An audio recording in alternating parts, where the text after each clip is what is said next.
তো black cup মাছের শামুক এবং ঝিনুক দুটাই সমান পরিমাণে খায়। আপনার আর কিছুই দেওয়া লাগবে না যদি আপনার প্রজেক্টে এই শামুক থাকে, এই ব্ল্যাক কাপ একসাথে মিশ্র চাষ করতে পারেন। আমি আবারও দেখাচ্ছি যে আরেকটা জায়গায় যে কি পরিমাণে শামুক এখানে আছে। দেখেন হাত দিলেই, মানে আমি ফেলে দিচ্ছি কিন্তু আমি একটা বার এবার তুলছি না, আরেকবার দেখাই, হাত দিলেই পাওয়া যাচ্ছে। হ্যাঁ, প্রিয় দর্শক দেখতেই পাচ্ছেন 5 মাস পরে আজকে যে মাছের হারভেস্টিং চলছে সেখানে প্রতিটা ব্ল্যাক কাপ 6 থেকে 7 ইঞ্চি হয়েছে।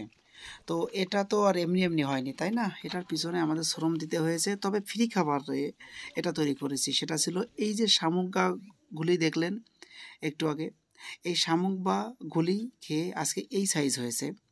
এবং এখন যেটা দেখাবো সেটা কিন্তু আরও অনেক বড়।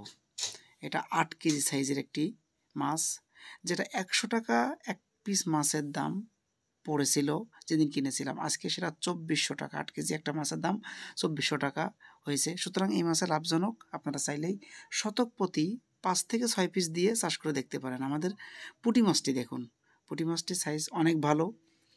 এরপরে যে কার্পো মাছটা দেখছেন এটা কিন্তু নিজে ডিম রেণু থেকে ফোটায়ে সেটা 10টাই করে আমরা কালচারে দিয়েছিলাম। এবং এখন যেটা আপনাকে দেখাবো সেটা হচ্ছে মনোসেক্স তেলাপিয়া। মনোসেক্স তেলাপিয়া 6000 লাইনের মাছ আমাদের প্রজেক্টে দেওয়া ছিল। আজকে 6 মাস কালচার করেছি।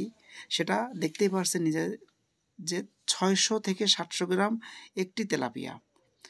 1 টাকার একটি মাছ আজকে যদি 600 থেকে 700 গ্রাম হয়, অর্থাৎ ওই মাছটার দাম পড়ে প্রায় 60 থেকে 65 টাকা। তো অবশ্যই বুঝতে পারছেন মনোসেক্স তেলাপিয়া চাষ করা অবশ্যই লাভজনক। এবং রাখি মাছ বা লাকি মাছ হিসাবে দেখেন প্রজেক্টে G3 রুই, কাতলা এবং গ্রাস কাপ তৈরি হয়ে গেছে, যেটা আমাদের সামনের বছর চাষের জন্য খুবই উপযোগী এবং সহায়ক হবে। তো বাংলা মাছ চাষ করে লাভবান হতে পারবেন। আমাদের সাথেই থাকুন। ধন্যবাদ সবাইকে।